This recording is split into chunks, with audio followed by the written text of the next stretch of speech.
What's going on, guys? This is Chris from AutoAcademics, and we have a very special opportunity today where we're going to take a look at the Smyrna vehicle plant to see how your Nissan is made. Now, I know many of you check under the hoods of your cars regularly. No?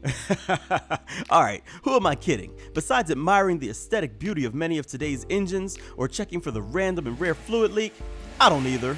But that doesn't mean it's any less interesting to see what's under the paint of our cars either. And Nissan invited AutoAcademics to do just that, to see how your Altima is built. Interestingly enough, that's not the only vehicle built at this plant. Now they don't build these anymore, but spanning within this plant's 6 million square feet of walls, the Pathfinder, Maxima, Rogue, Infiniti QX60, and the Leaf are also built here. One vehicle every 30 seconds for US consumers, as well as those in over 60 countries worldwide. So I guess by now you're wondering in your head, how was an Altima built? Well, every Nissan vehicle goes through a 5-step process. First, you have stamping. This is where a humongous machine called the Komatsu takes gigantic blocks of raw metal and cuts them down into sheets. These sheets are then pressed onto huge dies to create the sheet metal used to make your car. It appears as though this whole procedure is done almost entirely by this one massive machine, and the workers are on hand to deliver the parts as well as make sure that everything runs smoothly. It truly is an awesome and noisy process. The body panels are then stored for no more than 24 hours before they continue along the course to becoming a vehicle. The second step is body assembly.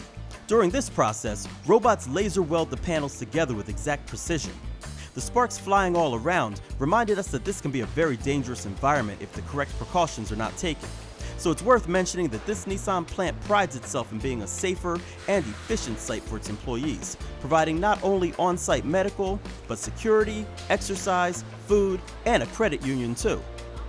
From this point, you begin to see the parts of the car taking shape as they are sent along a path of conveyors overhead to their next destination where they are checked for imperfections.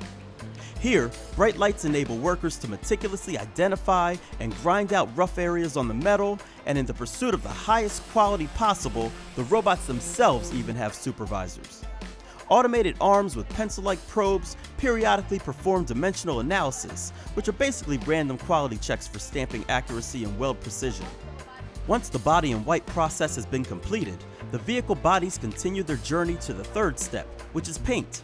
To ensure that your new Nissan is as shiny and blemish-free as possible, a clean room process is used. Robots handle all of the spraying, and to ensure a contaminant-free environment, any humans involved must even be careful with the types of hairspray and deodorant that they use. After the primers and paint colors are applied, any identifiable blemishes are buffed out by hand, and then the vehicle continues on. The paint process is where the individualization of your Nissan begins. Where it continues is during the fourth step, trim and chassis. Here, modules such as stereos, alarms, and wood grains are fitted on the top half, and the suspension and powertrain components are installed on the bottom. This area is probably where the most human interaction with the cars takes place as well. If you remember, the doors were attached to the bodies just prior to painting, but as you can see have since been removed again. And here's where AutoAcademics had an opportunity to get a little closer to the action as the door seals, wiring harnesses, and door handles were installed. During this entire process, the parts continue to move along the line so that the next component can be installed. A neat fact is that line workers are cross-trained to work in different areas, reducing the opportunity for boredom while increasing the skill depth in each area. Daily responsibilities aren't the only things that change, however. Nissan constantly strives to implement the best processes in its plant too. For example, this rear windshield area is only a few months old, indicating that methods are constantly changing and adapting, even within the life cycle of a specific vehicle model. Another interesting sight and sound was of the AGVs, or automated guidance vehicles.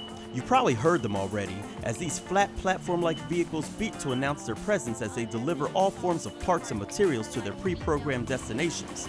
It was rather impressive to see them drop off their cargo, then continue on to their next checkpoint, where they would probably grab some more stuff that needed to go somewhere else. Finally, we were shown an area that basically looked like Atlanta during rush hour, or, well, any other time of the day for that matter. This is where dynamic testing and pre-delivery, the fifth and final step of the car building process, takes place. During this stage, individual components are tested, such as horns, lights, radios, and seat functions. The vehicle is placed on a device called a dynamometer to measure engine power, given a bath in a high-pressure spray booth to check for leaks, and is then taken on a brief test drive to ensure all parts remain where they are supposed to be when driven. We even saw a Pathfinder with the steering wheel on the wrong side of the vehicle for those buyers in the UK. It is truly an amazing display of engineering, production, and teamwork, as the challenge must be vast for this plant to produce almost 650,000 vehicles a year, while providing a safe and enjoyable workplace for its more than 8,400 employees. But somehow, the Nissan Smyrna Vehicle Assembly Plant in Tennessee has done just that.